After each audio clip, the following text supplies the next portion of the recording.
Situs Karangkamulyan adalah situs peninggalan dari zaman Kerajaan Galuh yang memiliki corak Hindu-Buddha. Situs Karangkamulyan terletak di Desa Karangkamulyan, Ciamis, Jawa Barat. Ciung Wanara adalah legenda dari situs Karangkamulyan. Ciung Wanara itu sendiri mempunyai hubungan dengan Kerajaan Galuh, dan ia dipercaya memiliki keperkasaan dan kesaktian yang tidak bisa dimiliki oleh orang lain. Situs Karangkamulyan memiliki luas kurang lebih 25 ha dan menyimpan berbagai jenis benda. Setiap benda yang tersimpan di situs ini berkaitan dengan sejarah Kerajaan Galuh.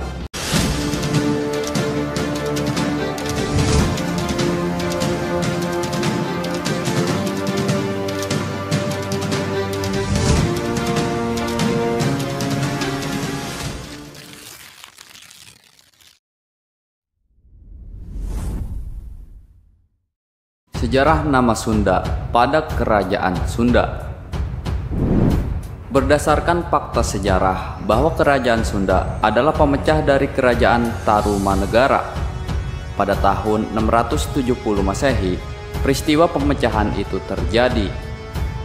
Hal ini diperkuat dengan sebuah sumber yang berasal dari berita Cina yang memberitahukan bahwa di tahun 979 Masehi menjadi tahun terakhir utusan Kerajaan Tarumanegara mengunjungi negara Cina.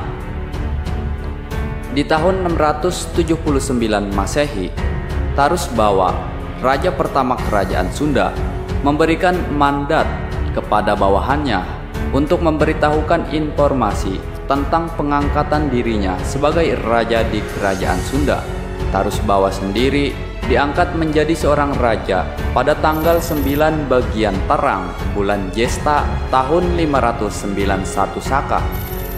Jika dalam tahun Masehi, kurang lebih pada tanggal 18 Mei 669 Masehi. Nama Sunda yang terdapat pada sebuah kerajaan tercatat dalam dua batu prasasti. Kedua batu itu ditemukan di lokasi yang berbeda, yaitu di daerah Bogor dan di daerah Sukabumi. Batu prasasti pertama ditemukan di Kampung Pasir Muara. Batu prasasti yang ditemukan di Kampung Pasir Muara memiliki sebuah tulisan atau kalimat yang berisi 4 baris. Boch menerjemahkan kalimat yang ada pada batu prasasti itu.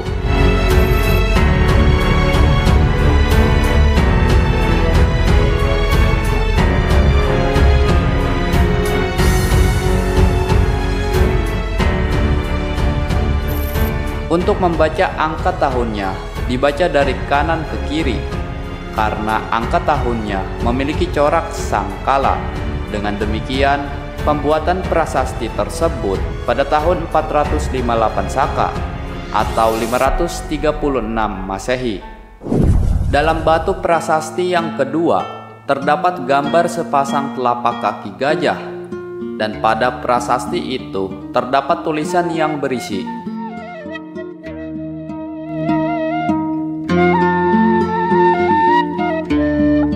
diartikan ke dalam bahasa Indonesia berarti, kedua jejak telapak kaki adalah jejak kaki gajah yang cemerlang seperti Airawata, kepunyaan penguasa Tarumanegara yang jaya dan berkuasa. Sebagai informasi tambahan, Airawata dalam mitologi Hindu adalah nama gajah yang ditunggangi Batara Indra. Ia adalah seorang dewa perang dan penguasa guntur.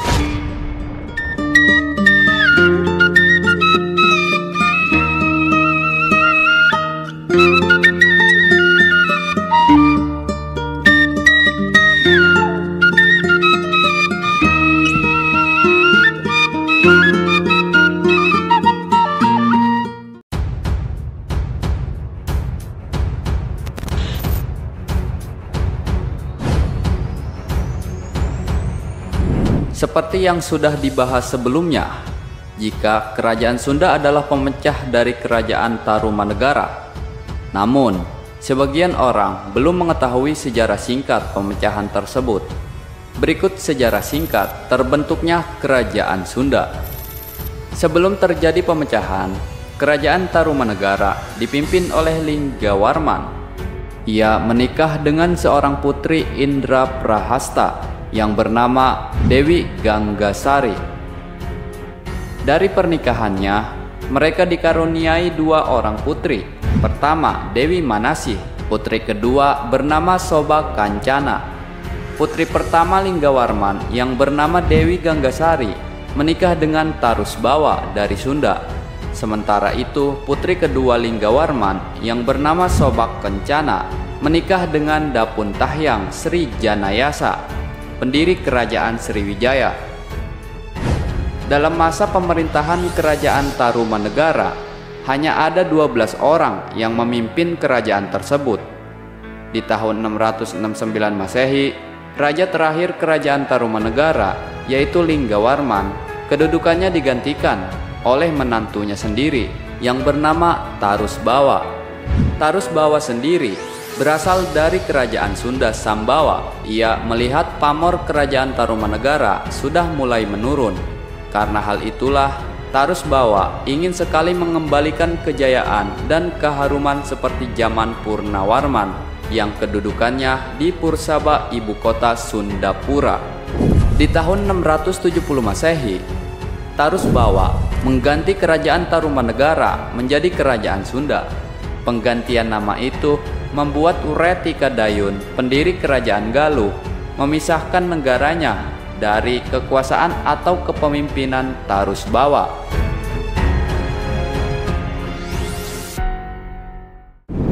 Uretikadayun adalah seorang putra Galuh yang menikah dengan seorang putri yang bernama Parwati. Parwati adalah seorang putra Maharani Sima dari kerajaan Kalingga, sebuah kerajaan di Jawa Tengah. Dengan dukungan kerajaan Kalingga, Uretikadayun menuntut kepada Tarusbawa supaya bekas kawasan kerajaan Tarumanegara dibagi menjadi 2 bagian. Tarusbawa sedang dalam keadaan lemah dan tidak ingin terjadi perang saudara, maka ia menerima tuntutan yang diajukan Uretikadayun. Di tahun 670 Masehi, bekas kawasan kerajaan Tarumanegara dipecah menjadi 2 kerajaan, yaitu Kerajaan Sunda dan Kerajaan Galuh. Sungai Citarum menjadi pembatas antara kerajaan Sunda dan kerajaan Galuh.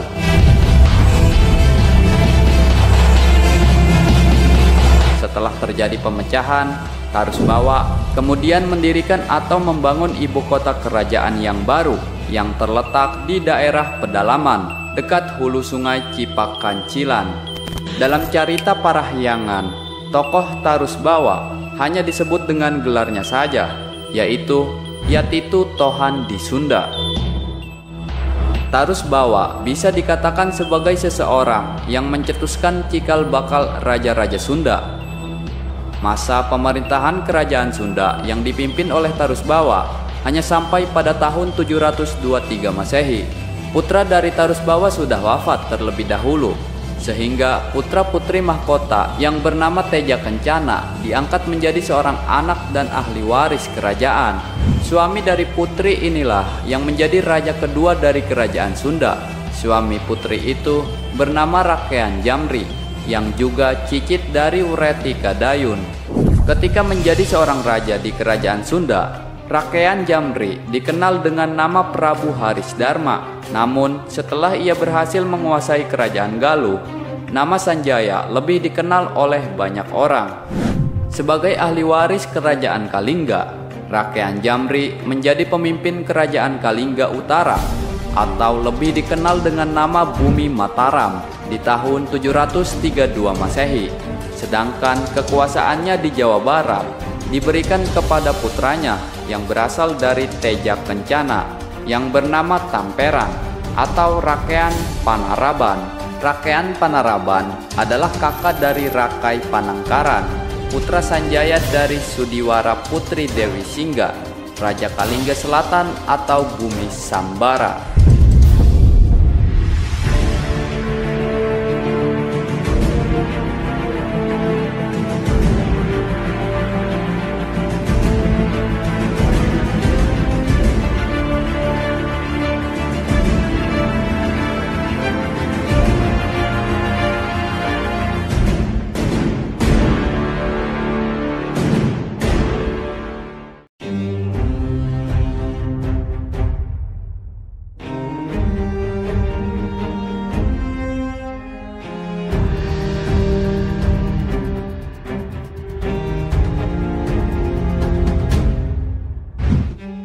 Kerajaan Sunda meninggalkan beberapa peninggalan yang sampai saat ini masih bisa dilihat.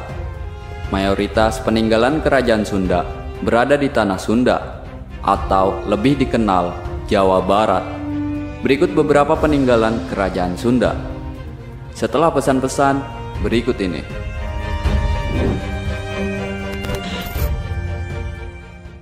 1. Prasasti Cikapundung.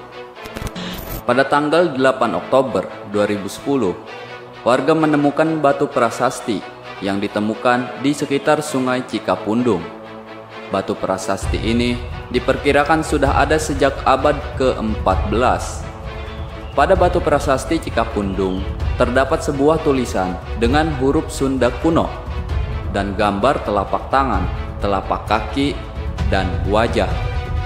Kalimat yang dituliskan pada prasasti itu berbunyi, "Unggal jagat jalma hendap," yang jika diartikan berarti semua manusia di dunia akan mengalami sesuatu. Pada saat ditemukan, batu prasasti ini mempunyai panjang 178 cm, lebar 80 cm, dan tinggi 55 cm. Hingga saat ini, batu prasasti Cikapundung masih diteliti oleh para peneliti dari Balai Arkeolog. 2. Prasasti Pasir Datar. Tahun 1872 menjadi tahun ditemukannya prasasti pasir datar. Prasasti pasir datar ditemukan di Cisande, Sukabumi, atau lebih tepatnya ditemukan di perkebunan kopi di pasir datar. Untuk menjaga keasliannya, prasasti ini dipindah dan disimpan di Museum Nasional Jakarta. Prasasti pasir datar terbuat dari batu alam. Sampai saat ini, isi atau pesan yang terdapat pada prasasti pasir datar belum ditranskripsi sehingga isi dan pesannya belum diketahui. 3. Prasasti Hulu Daye. Prasasti Hulu Daye terletak di pertengahan sawah di Kampung Hulu Daye, Desa Cikalahang, Kecamatan Sumber, setelah terjadi pemekaran wilayah menjadi Kecamatan Duku Puntang, Cirebon. Sebenarnya, warga setempat sudah lama mengetahui keberadaan batu prasasti Hulu Daye. Namun, para ahli arkeologi dan ahli sejarah baru mengetahui letak batu prasasti ini pada bulan September 1991. Setelah batu prasasti ini sudah diketahui oleh ahli sejarah dan arkeologi, barulah diumumkan atau diberitakan di media cetak. Pemberitaan tentang batu prasasti Hulu Daye di media cetak terjadi pada tanggal 11 September 1991 di harian Pikiran Rakyat. Sedangkan harian Kompas memberitakan berita ini pada tanggal 12 September 1991. Prasasti Hulu Daye memiliki 11 barisan tulisan yang beraksara dan berbahasa Sunda kuno. Hal yang sangat disayangkan pada penemuan prasasti Hulu Daye adalah kondisi batu prasasti sudah tidak utuh lagi. Hal ini mengakibatkan isi atau pesan yang terdapat pada batu prasasti ini sudah tidak bisa diketahui secara keseluruhan.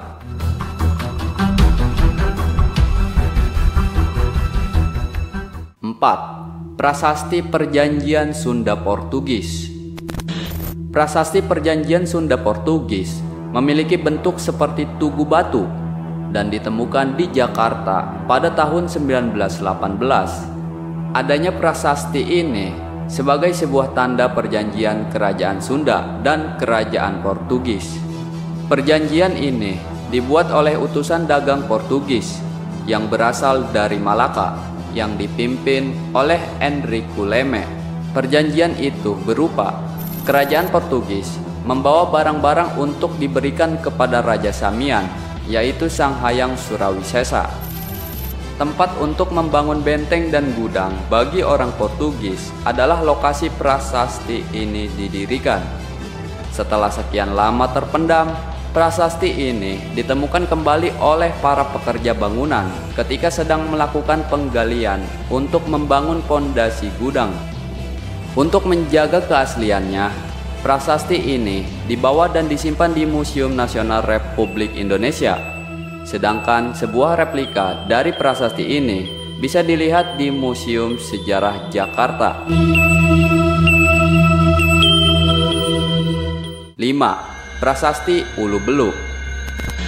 Prasasti Ulu Belu bisa dikatakan sebagai peninggalan kerajaan Sunda.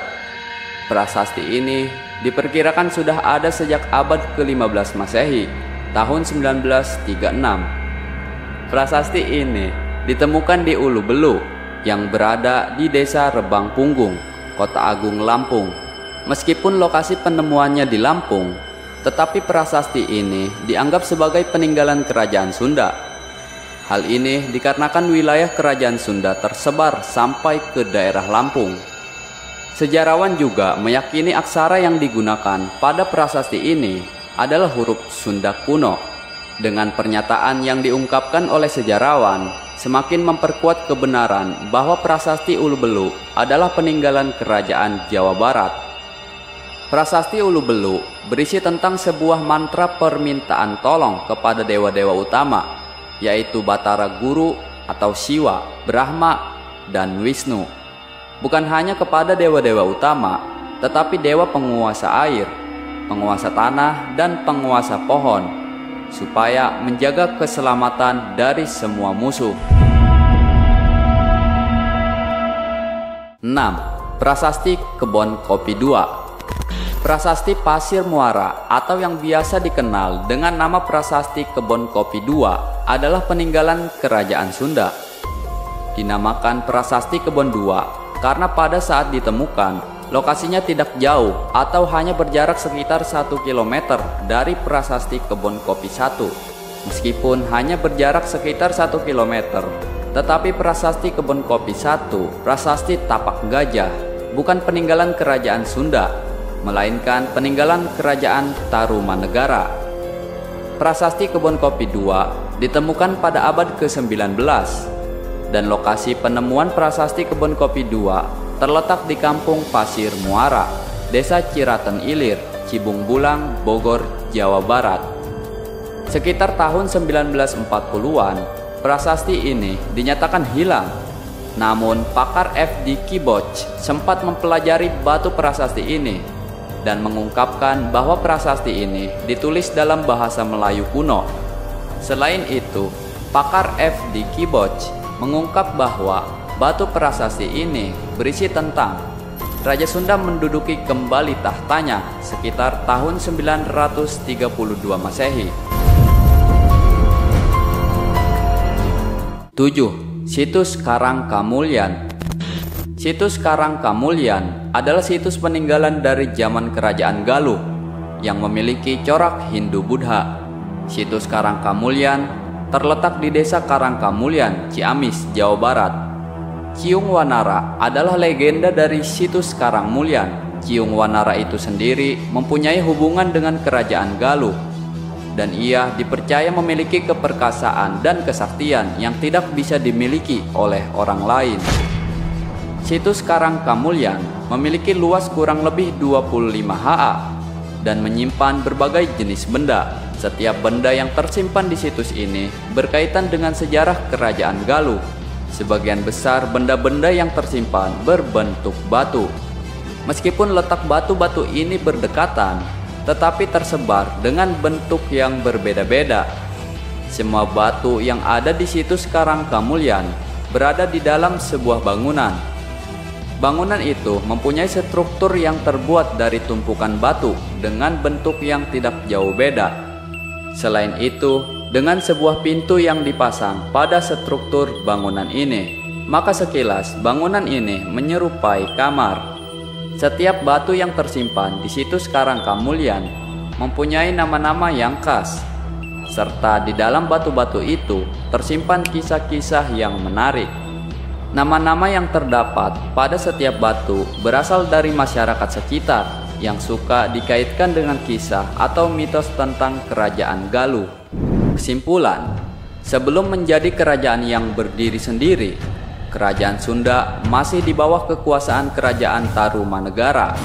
Hal itu terjadi ketika Wereti Kandayun menuntut Tarusbawa untuk membagi bekas kerajaan Tarumanegara. Nama peninggalan-peninggalan kerajaan Sunda mayoritas berasal dari lokasi atau tempat ditemukan peninggalan tersebut. Hampir semua peninggalan-peninggalannya berlokasi di Jawa Barat. Beberapa dari peninggalan itu ada yang sudah hilang dan ada yang dipindahkan ke Museum Nasional Indonesia yang berlokasi di Jakarta. Nah, begitulah peninggalan-peninggalan kerajaan Sunda. Jika kalian ingin melengkapi, silahkan tulis di komentar. Semoga dapat menambah wawasan kalian dan semoga bermanfaat. Tunggu video sejarah dan keramat para wali selanjutnya dari kami. Assalamualaikum warahmatullahi wabarakatuh.